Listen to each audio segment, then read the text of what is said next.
Azuresoft annonce sa nouvelle DG. Azuresoft, concepteur de solutions logicielles unifiées, interopérables et sécurisées, fondé en 1986 par Joël Jacob, se devait de remplacer dignement Marc Vaillant, PDG de 2015 à fin 2023, parti à la retraite au mois de décembre dernier.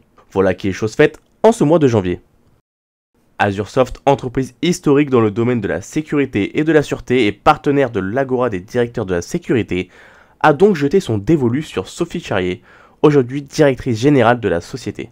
Depuis 30 ans, j'ai occupé différents postes dans l'industrie du logiciel. Plus récemment, ma mission chez Everwin du groupe Harris consistait à accompagner les dirigeants des nouvelles filiales et leurs équipes au sein du groupe Harris. C'est donc dans ce cadre que j'ai commencé à travailler avec les 32 collaborateurs et managers d'Azuresoft. Alors tout naturellement, ma candidature s'est justifiée lors de l'annonce du départ en retraite de Marc Vaillant, nous confie Sophie Charrier. Puis d'ajouter, mon arrivée est évidemment l'occasion de repositionner ensemble l'avenir de l'entreprise. Je vois le futur à l'image d'Azuresoft, solide, sérieux et positif. Plus concrètement, nos efforts cette année porteront sur la consolidation et sur l'enrichissement de nos offres historiques, TLS, hypervision et prévention, mais aussi sur quelques innovations à venir, tant au niveau technologique qu'au niveau des offres de services, et enfin au niveau des méthodes de travail. À la fin de notre interview, Sophie Charrier a souhaité terminer en insistant sur le rôle de la RSE, qui fait partie de nombre de sujets de conversation interne.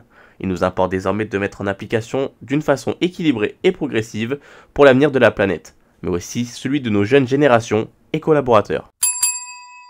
Rapport de mission sur les foires artistiques. Dans un premier temps fixé au 1er juillet 2023, la publication de ce rapport avait été repoussée au 31 décembre 2023. Ce en raison de l'adoption par le Sénat d'une proposition de loi suite à l'intervention du sénateur Bernard Fialer portant sur la réforme de la loi du 9 février 1895 relative aux fraudes en matière artistique, dite loi Bardoux. La mission sur les foires artistiques a donc pu être enfin publiée par ses auteurs, Tristan Azy et Pierre Sirinelli, professeurs à l'université Paris 1 Panthéon-Sorbonne, et Yves Eladj, maître de conférence à l'université Jean Moulin Lyon 3.